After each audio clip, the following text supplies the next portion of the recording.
بسم الله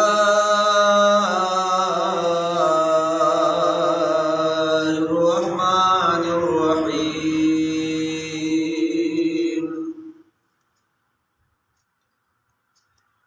رب اشرح لي صدري ويسر لي أمري واحلل عقدة من لساني يفقه قولي سبحانك لا علم لنا إلا ما علمتنا إنك أنت العليم الحكيم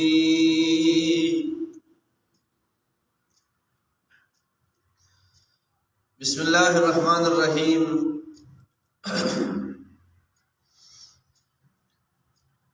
دا حضرت عمر رضی اللہ تعالی عنہ نے روایت تے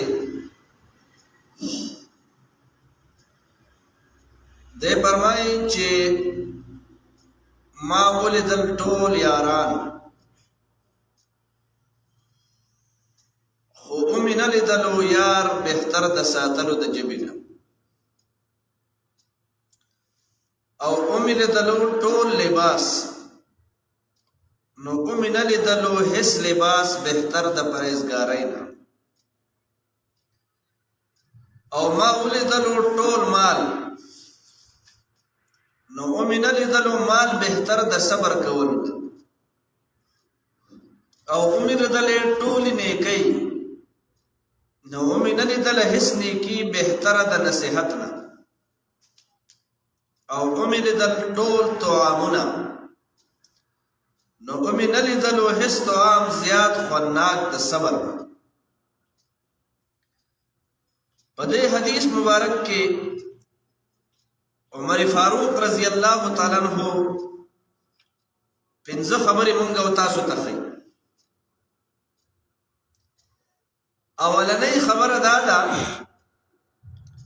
چې عمر رضی الله تعالی عنہ وایي چې ما د ډیرو خلکو سره دوستانه وکړه یارانه مې وکړه خو د جبې په شان چې هغه ساتونکي جبه چې دی د هغې نه بهترین یار او دوست نشته. وجه یې دا ده چې په مځکه باندې څونه خیرونه اخلي نو د جبې په وجه به یې اخلي کو په مځکه باندې څونه آفتونه دشمنۍ مصیبتونه رسوایۍ ذلتونه شرمونه بېعزتۍ محتاجۍ دا اخلي دا به هم د جبې په وجه باندې اخلي. ځکه چې نبی علیه الصلاۃ والسلام په یو حدیث کې وفرمایل چې چا مال د دوه خبرو ضمانت راکړو نو ازمن له الجنه دغه انسان ته به زه د جنت ضمانت ورکړم. نو یو د دوه جامو په منځ کې یو کومه ټوکړه چې د دې د حفاظت ضمانت یې راته راکړو او یو د دوه خپو په منځ کې یعنی مطلب دا چې یو انسان د زنا نه د بچ کېدو د دې د حفاظت ذمہ داری راته راکړه نو ازمن له الجنه زه به دله د جنت ضمانت ورکړم. نو په دې وجه باندې عمر رضی الله تعالی عنہ فرمایي چې چا ساتلی خپل جبه نو د دې نه بهترین یار او دوست نشته. ځکه چې په مځکه باندې څونه فسادات خورېږي او شرونه وفتونه دي هغه د جبې په وجه دي او که څونه امن دی قرارې دي نو هم د جبې په وجه دي. پیغمبر خدا وفرمایل چې هر سحر د مون نه بعد فرشتې د جبې ته سوال کوي دا ټول اندامونه د جبې ته راشي او ورته منت ورته وکړي چې ای جبې د الله نه ویریږه نن ګورې ستا په وجه باندې به رب العالمین موږ له سزا راکوي موږ به جهنم ته ځو چې نن ورځې پورې غلطه استعمال نشو. وجه هم دا ده چې دا چې غلطه استعمال شي نو دشمني ده دا چې غلطه استعمال شي نو د خدای نافرمانه کوي دي په غلطو لارو دي بوځي. موږ او تاسو وګورو د ټولو نه لوی ګناه کبیره چې کېږي هغه د جبې نه صادري کنزل چې دی چې نبی علیہ السلام فرمایي سباب المسلم فسوق وقتاله کفر. مسلمان ته کنزل کول نو چاړه سړی کنزل نشي کولی. چې چاړه نه دی به کنزل کوي نو دا کنزل چې دی په ژبه باندې کېږي نو د دې ګناه چې دی دا هم د ژبې سره تړلی دی. د غیبت ګناه د ژبې سره تړلی دی. د دروغ ګناه د ژبې سره تړلی دی. د لعن تان ګناه د ژبې سره تړلی شوی دی. د چغلۍ ګناه د ژبې سره دی. دغه شان ډېرې خبرې داسې دي چې هغه چې خبرې یو انسان کولی شي نو هغه دا ژبه لري. د دې ژبې نه دا ګناهونه صادرېږي. چا ته چې پیغور کوي نو په ژبه باندې کوي. ټوپک چې خلک په یو بل پسې رالي خو د دې پیغور د وجې نه د ژبې د پیغور د وجې که نه په اندامونو کې چې وګورې د ټولو نه معمولي ټوکړه ده، د ټولو نه وړه ټوکړه ده، خو چې په مځکه وګورې د غرونو نه هم زیات چې دی لوی فساد هغه دا په دې مځکه باندې دا ژبه کوي. ځکه حافظ القرآن صاحب وایي چې په دارو به د نیزو وهلی جوړ شي، په دارو به د نیزې وهلی جوړ شي خو جوړ به نشي په دارو پرهار د ژبې. جوړ به نشي په دارو پرهار د ژبې. چې یو انسان ته په چړه ووهې په نیزه ووهې هغه زخم پټی ولو کې ممکنه ده چې جوړ شي. خو چې چا ته دې پیغور وکړو او چا دې لام تان وکړو د هغه د زړه پرهر چې دی بیا تر مرګه پورې نه جوړېږي. په دې وجه باندې عمر رضی الله تعالی عنہ فرمایي ډېر دوستان مې ولیدل خو چې ساتونکي ژبه د چا د هغې نه بهترین دوست نشته چې دا به تا ته ډېر زیات خیرونه درکړي. دا ژبه چې کله سخته شي خپل اولاد یا خپل کور والا سره به وخت پاس نه کړي. په دې معاشره کې به دې خلک دنه کرکه کوي، تیښته به دنه کوي. او چې کله دا ژبه نرمه شي نو د خلکو په زړونو باندې به راج کوي. هېڅ ونه مه ورکوه خو بیا به پې هم راج کوي. یاره دا ډېر ښه سړی دی، دا ډېره ښه ښځه ده. دا په څه وجه ښه ښځه ده چې ژبه غلطه نه استعمالوي. او چې غلطي سړی نو هغه هم چې دی چې غلطه ژبه استعمالوي نو سړی هم چې دی په دې معاشره کې نه قبلېږي. خلک یې ډېر په بد اخلاقه یادوي. نو اخلاق چې پېژندلی کېږي نو د اخلاقو د ټولو نه لوی پړی او مزې چې دی دا ژبه ده. او اخلاق یو داسې شی دی چې نبی علیه السلام فرمایي چې ان من خیارکم احاسنکم اخلاقا. په تاسو ټولو کې د ټولو نه بهترین انسان به د قیامت په ورځ هغه کس چې د اخلاقو په لحاظ سره برابر. وجه یې دا ده چې په ښه اخلاقو د سړي د مخ زینت ښکاره شي، په بد اخلاقو خوبصورته بدصورت ښکاره شي. نو چې څوک دې کله خواله راشي تو یې قدر وکړه، په دغې قدر به هغه ته ستا عزت ښکاره شي. اخلاق دا پېژندلی کېږي دا په ژبه باندې د دې کردار د ژبې نه صادرېږي. په دې وجه باندې عمر رضی الله تعالی عنہ فرمایل چې جميع الاخلاء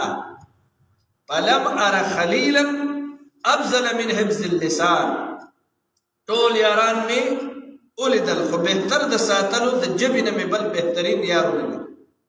چې د چا ژبه محفوظي نو هغه به بیا بهترینه دوستي ستا سره کوي. نو ښه ژبه ساته، غلطه ژبه مه استعمالوه، په چا پورې خنداګانې او مذاقونه مه کوه. د الله نبي فرمایي ولا تسخر باحد من الناس. د خدای په مخلوق پورې ټوکې مه کوه. ټوکې چې یو انسان کوي ژبه به استعمالوي. خلک وایي چې یاره ژبه د دې ژبې په وجه باندې چې دی خلک په خلکو پورې ټوکې کوي. نو ژبه غلطه مه استعمالوه. دا ژبه قرآن نه ورکه بهترین انسان به دنه جوړ شي،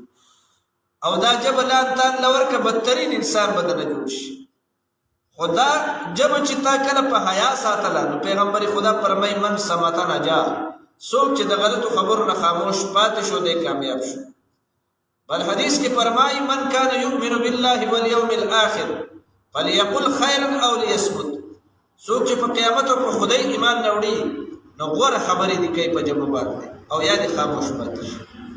یا دې خاموش پاتې شي. چې کله دې صحیح خبرې کولې نو ژوند به وګټئ. چې صحیح خبرې دې کولې او سپینې خبرې دې کولې عزت به وګټئ، شان به وګټئ. او که ته په دې ژبه باندې د خلکو د خدای په ځای باندې د مخلوق مدح بیانې نو ذلیله به شي، رسوا به شي. او د خالق چې دی د هغه مدح نه بیانې نو دا الله تعالی به بیا دغه بندګانو ته وسپاري چې ذلیل بدی کی خو چې کله دې دا ژبه رطب اللسان وي د الله تعالی په ذکر باندې وي نو خدای بدل عزتونه درکوي ورځ په ورځ بدل عزتونه درکوي د دې ژبې په ذریعه سره موږ تاسو قرآن وایو کنه موږ تاسو ذکر کوو کنه الله وایي فذكروني اذكركم تاسو ما یاد کوي زه هم تاسو یاد کوم نو دا ژبه د ذکر باندې لمده ساته دا په محبت باندې لمده ساته په مینه باندې لمده ساته او چاته چې د نفرت خبرې مکوه د محبت کار کوا رورولي به دي قایمي خپلولي به دي قایمي او گاونټوب به دي قایمي عزت به دي قایمي چاله چې ورزینو د هغه پر سره مینه کوي محبت پر سره کوي مینا او محبت پر سره کوي نو ځکه عمر رضی الله تعالی عنہ فرمایي چې بهترین یار دی بهترین دوست دی دا جبه چې کله ته په امن کې دا ساتي او بیا یو فرمایل ورایت جميع اللباس فلم ارى لباسا افضل من الورع عمر فاروق رضی الله تعالی عنہ فرمایي چې امید د ټول لباسونه خود پرهیزګاری نه می بل بهترین لباسونه لیدو ولباس التقوى لباس د تقوا اختیار کا ظاهری لباس کو چې دین یو جوړه بدله او سبب را بدله خدغه د ټولو نه بهترین نه دی دا خو د دنیا دا پرده او د حیا د پاره دا کپڑے بدلیږي خو د ټولو نه بهترین کپڑے او لباس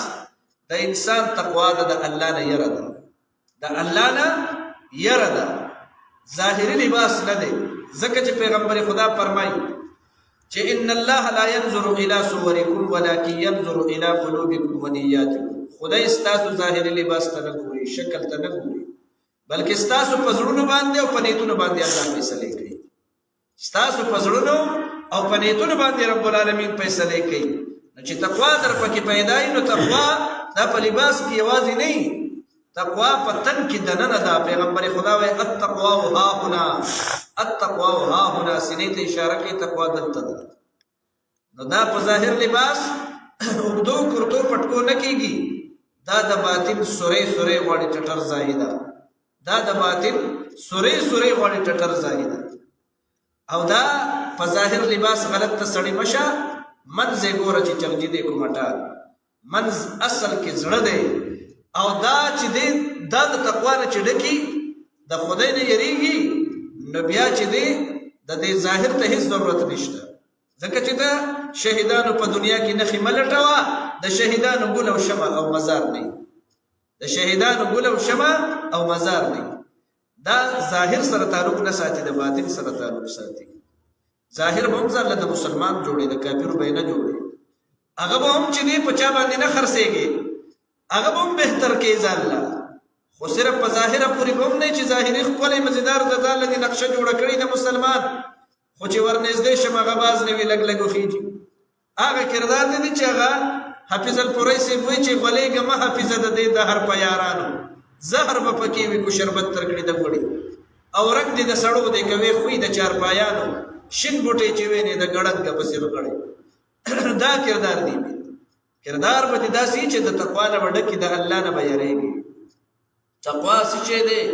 تقوا په حقیقت کې دا دی چې دکان کې ناسې درب نه یریږي کو عہدیداري درب نه یریږي کو تاجری درب نه یریږي کو مالداري درب نه یریږي کو غریبي درب نه یریږي کو په خلوت کې درب نه یریږي کو په جلوت کې درب نه یریږي په هر حالت کې د الله نه یریږي زما رب ما اني ان تعبد الله كانك تراه فإن لم تكن تراه فإنه يراك در رب العالمین بندگی دا سیو که چی دا خیالی چیزو دا اللہ اینم کدا دی نینو چی کم از کم ما اللہ تعالی اینی نو بیا بده گناہ تا نور نزده کی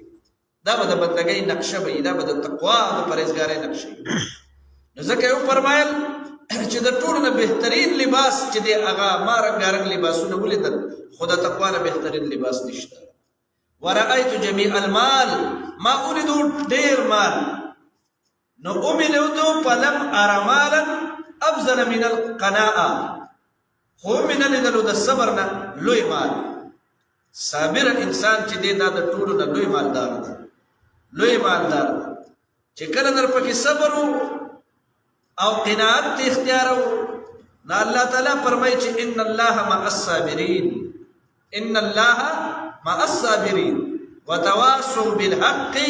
وتواصوا بالصبر. الله وی زما مرسته او مدد چې د صبر کوونکو خلکو سره دی. الله په خپل صابر ذات دی، هغه صبر کوونکي خوښي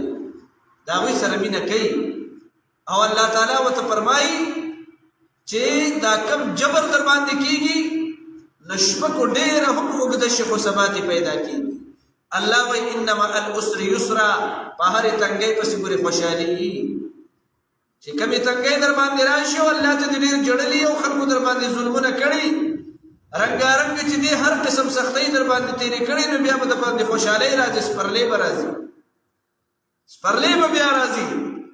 خو چې ټول عمر لدې جبر کړي او د خلکو سره دې ظلمونه کړي نو بیا سید نواز وایي لنډه دا د خپل تاریخ خیر نه کوي چې په قالین کله کېنې نو ریګستان یاد لرئ، چې په قالین کله کېنې نو ریګستان یاد لرئ. او د مځکې خوب سړې ټوکړې او نالیدلې کوڅې، صابره انسان باندې بس تیریږي. د مځکې خوب سړې ټوکړې او نالیدلې کوڅې او دا مثالونه د بوزر صہیب سلمان یاد لرئ. دا انداز به در باندې راځي چې د مځکې خوب سړې ټوکړې او نالیدلې کوڅې او دا جنت ګټل داسې د ګپ شی نه دی، رنګارنګ امتحانونه به در باندې راولي الله. ځکه یو شاعر وایي چې وروڼو دا ګپ نه دی د وسپنو نینې دي ګورئ، دلته قدم په قدم لوی پیمه اندېښنې دي ګورئ، او دلته قدم په قدم لوی اندېښنې دي ګورئ، دلته د زړه تصدیق ثبوت بر سر عام غواړي او کله نا کله به د سر او مان نیلام غواړي، کله نا کله به د سر او مان نیلام غواړي. سخته به در باندې راځي. ولنبلونکم بشیء من الخوف والجوع ونقص من الاموال والانفس والثمرات وبشر الصابرین. الله وی کله نا کله زه په مؤمنانو باندې ازمیخ کومه، لوږه تنده پرې راولم، د وجود بیماري پرې راولم،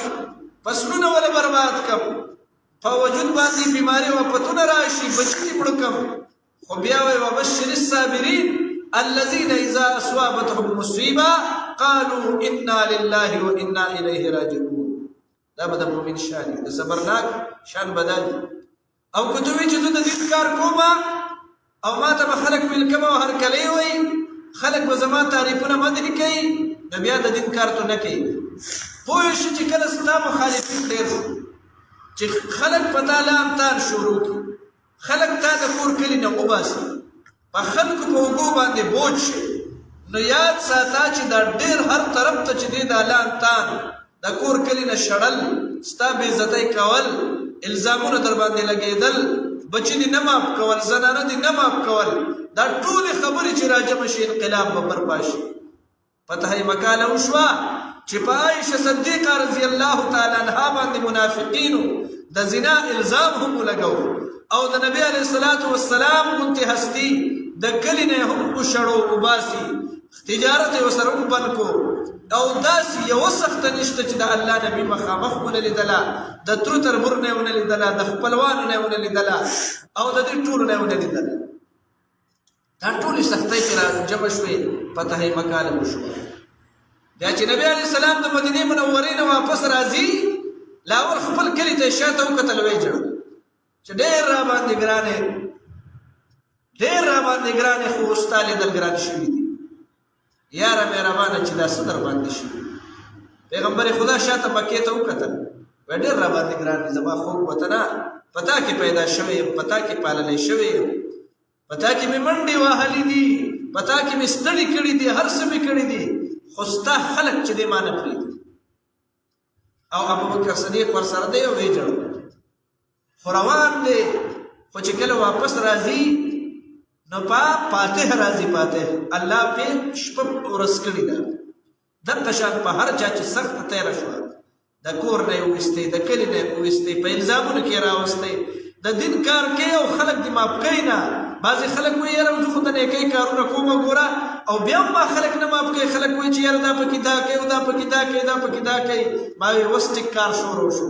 چې خلک درته دا الزامونه در باندې شروع کړي نو پوه شي چې کار دې ټیک دی خو چې هر سړی درته ویلکم او هر کلی وایي او شاباسي درکوي او په ملا دې ټپوي نو پوه شي چې ریاکار یې په دې کار کې د خیر نشته دا الله دپاره دا کار نه کوي ځکه دې خلک تاریخونه ټول کوي خو تا د الله دپاره دا کار کوو نو هر پیغمبر خلکو چا ماف کړی نه دی چا په کاڼو کې پټ کړی دی چا په الزامونه لګولی دي چا د کلي نه ایستی دی چا په ونو کې اره کړی دی چا شهیدان کړي دي دا ټولې خبرې به پکې راځي خدای ته به الله وایي ان الله مع الصابرین الله د صبر کوونکو سره دی عمر فاروق فرمایل ما د ټولو نه بهترین مال د صبر نه عظیم مال ما بل نه دی لیدلی دا د ټولو نه عظیم مال دی چې په دې کې ډېر لویه کامیابي ده نو دې روایت کې موږ او تاسو ته څو خبرې وکړې چې اولنۍ خبره دا وکړه چې د ټولو نه بهترین یار او دوست درته وښیم هغه دا دی چې د ټولو نه محفوظه ژبه دي د خدای د مخلوق نه دې راغښتلي او په چا باندې لان تان نه کوي نو امن په خپله به هم لري او بل به هم ستانه په امن کې او مؤمن هم دا دی چې د دو د لاسو خپو د حملو نه چې دی بل مسلمان محفوظ د ژبې نه بل مسلمان محفوظ